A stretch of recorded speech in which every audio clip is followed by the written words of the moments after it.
이 결국 접속사에서 나오는 거거든요. 예를 들면 그런데, 그러나 할 때는 한 번 진짜 잘 써줘야 돼요. 이런 정점이 있어요. 그런데 이게요. 이러면 사람들이 확 땡겨지는 거예요. 네. 내용들이. 자, 여러분 반갑습니다. 말장각TV의 말장각 김종덕입니다. 와우. 오늘 말장각TV에서는요, 무대 앞에서 심사위원들의 마음을 뺏는 본인 소개해 주시죠. 네, 안녕하세요. 프레젠터로 활동 중인 고아침입니다. 반갑습니다. 네, 반갑습니다. 프리젠터, 보통 PT라고 하잖아요. 네네. 보통 운동하시는 분도 PT라고 하는데 인스타그램에 이 네. 해시태그 PT를 붙였더니 네. 운동하시는 분들이 친구 신청을 많이 신청을 많이 팔로우 해요. 하시더라고요. 그래서 결국 운동 PT와 네. 프리젠터의 PT는 같은 아니, 전혀 다릅니다. 건 아닌데 네네. 줄임말이니까 네. 그런 부분에 대한 얘기를 해주시죠. 네. 아, 네. 프레젠테이션, 그러니까 어떤 발표라고 해석할 수 있을 것 네. 같아요. 그러니까 예를 들어서 무대 위에서 어떤 신제품을 런칭할 때 설명하는 것도 발표가 될 수 있고요. 그렇죠. 그다음에 입찰 PT, 어떤 수주를 위한 발표, 제안도 뭐 프레젠테이션이 될 수 있고요. 그다음에 브리핑 형식의 어떤 보고도 큰 번주에서는 다 프레젠테이션이라고 얘기할 수 있습니다. 그러면 고아침님은 프리젠터로서 네네. 경력이 어떻게 되시나요? 저는 이제 20대 중후반에 시작을 해서 네. 15년이 됐네요. 나이가 나오죠. 네네. 그러면 장이 많네요. 네. 말장각에. 네. 자, 그렇다면 그 오랜 기간 동안 기억에 남는 발표들. 그냥 첫 번째 발표가 제일 기억에 그거 남아요. 잊을 수 없어요. 이거 잊을 수 없어요. 네. 맞아요.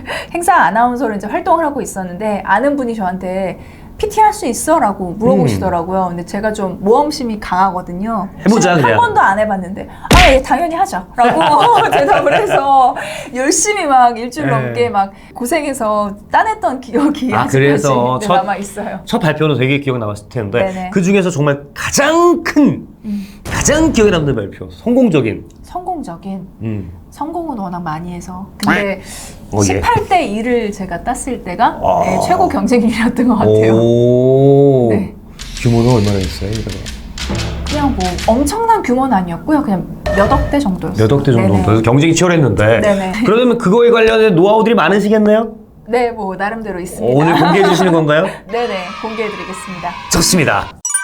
그러니까 누구나 발표를 할 때는 네. 장점, 좋은 점 네. 이거를 얘기하려고 노력을 하는데 네. 그게 평가하는 데 있어서 평가 심사위원들의 마음을 움직일 수 있느냐 없느냐의 네. 차이잖아요. 네네. 그 비결이 사실 궁금해요. 좋은 프레젠터가 되려면 이 제안서를 분석하는 능력 플러스 알파 여기 어떤 걸 더하고 빼야 되는지에 대한 능력도 있어야 된다라고 생각을 해요. 그래서 네. 제안서를 받으면 대부분은 제가 이 제안에서 어떤 부분이 강점이면 이렇게 좀 바꿔서 부각시키면 좋겠다. 아니면 이런 부분을 뺐으면 좋겠다라는 의견을 좀 사전에 조율을 하고 진행을 하죠. 제가 기획력을 좀 계속 갖고 이걸 어떻게 돋보이게 하는 네. 프레젠테이션으로 만들 것인지 전체를 좀 디자인할 수 있어야 되는 것 같아요. 네. 그러니까 이게 정말 외워서 하는 느낌들이 많으시거든요. 그러니까 외운다는 건 그냥 다른 사람의 생각인 거잖아요. 네네.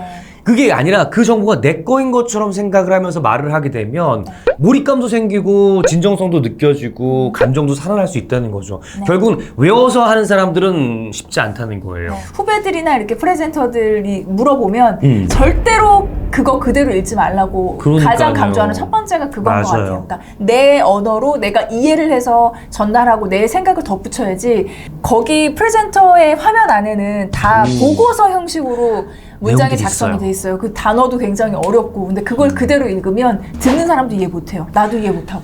좋습니다. 이제 뭐 어느 정도 정리가 된 것 같아요. 네네. 그러니까 프레젠터를 잘하기 위해서는 네. 내용들을 숙지하고 네. 내 이야기인 것처럼 전달해주는 능력. 네네. 이게 1번인 것 같고요. 그 안에 감정을 살려야 될 부분은 살리고 네네. 합리적인 부분은 아주 이성적으로 얘기할 수 있는 연기력도 필요하다는 거죠.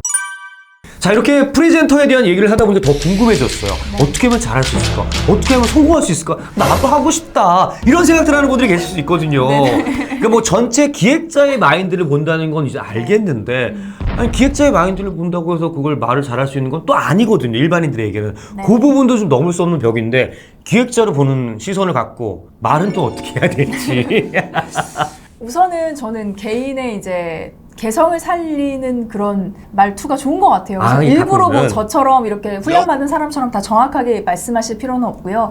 발음 발성을 떠나서 이제 자기가 얼마나 이해를 하고 얘기하느냐 이런 게 중요하고요. 음. 그다음에 되게 자잘한 스킬이면서도 중요한 스킬인데 오프닝이랑 또 클로징을 어떻게 할 거냐가 굉장히 중요하거든요. 그거에 대한 준비 정말 네, 중요하죠. 그러니까 오프닝 같은 경우에는 이제 발표장에 처음 들어가요. 그래서 저는 이때부터 발표가 시작됐다고 생각을 해요. 들어갈 때부터. 네, 그러니까 긴장해서 나 무슨 얘기해야 되지? 막 이렇게 그거- 들어가는 게 아니라 들어갈 그건 많아요. 때부터 네 안녕하세요, 네 안녕하세요 인사를 좀 쾌활하게 하고 들어간다든지. 심사위원들한테 네, 인사하면 어때요? 그 경직된 분위기를 네, 저는 인사하고 들어가요. 오 나는 상상이 안 가는데. 약간 얼어서 막 이렇게 들어오면 어. 분위기 환기가 안 되잖아요. 아. 앞팀이 어떻게 쓸고 갔는지 얼마나 잘했는지 네. 내가 이제 그 공기를 뚫고 가야 되는 거니까 질 수 맞아요. 없잖아요. 그래서 오. 네 안녕하세요 인사하고 그 다음에 제가 어제 이제 PT를 했는데 어제는 마이크를 사용해야 됐어요. 마이크가 지직거리더라고요. 그래서 바로 내려놓고 그냥 바로 그냥 육성으로 설명드리겠습니다라고 이렇게 진행했거든요. 그러니까 여기서 포인트는 뭐냐면 심사위원들은 지금 뭐 한 상황에 따라서는 10개 넘는 팀들이 계속 들어와요. 지쳐있죠. 그러면 조금의 이런 신경을 쓰고 싶지가 않아요. 마이크가 지지거리는 것도 그 사람들한테는 걸림돌이고 거슬려요. 시간이 흘러가는 것도 짜증나요. 좋은 팁이다. 빨리빨리 진행을 해야 되거든요. 그러니까 순간적인 판단력이 되게 중요해요.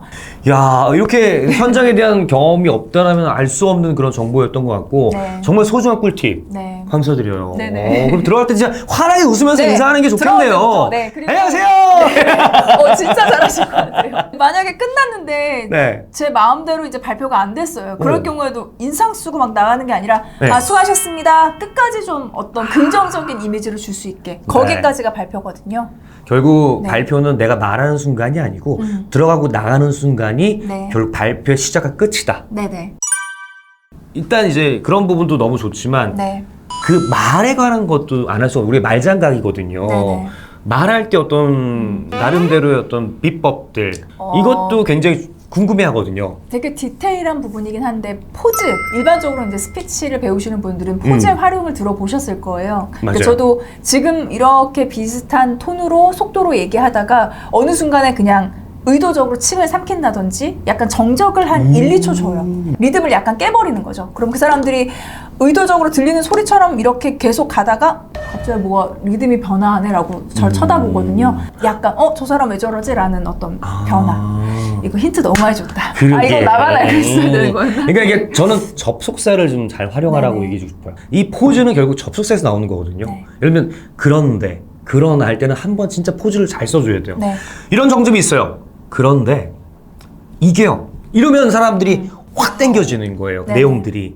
결국은 이 중요한 얘기를 살리려면 그 전에 접속사에서 포즈나 감정 처리를 조금 더 해준다면 그 뒤에 말이 산다는 거죠. 지금 예시로 보여주셨을 때 속도를 지금 천천히 바꾸셨거든요.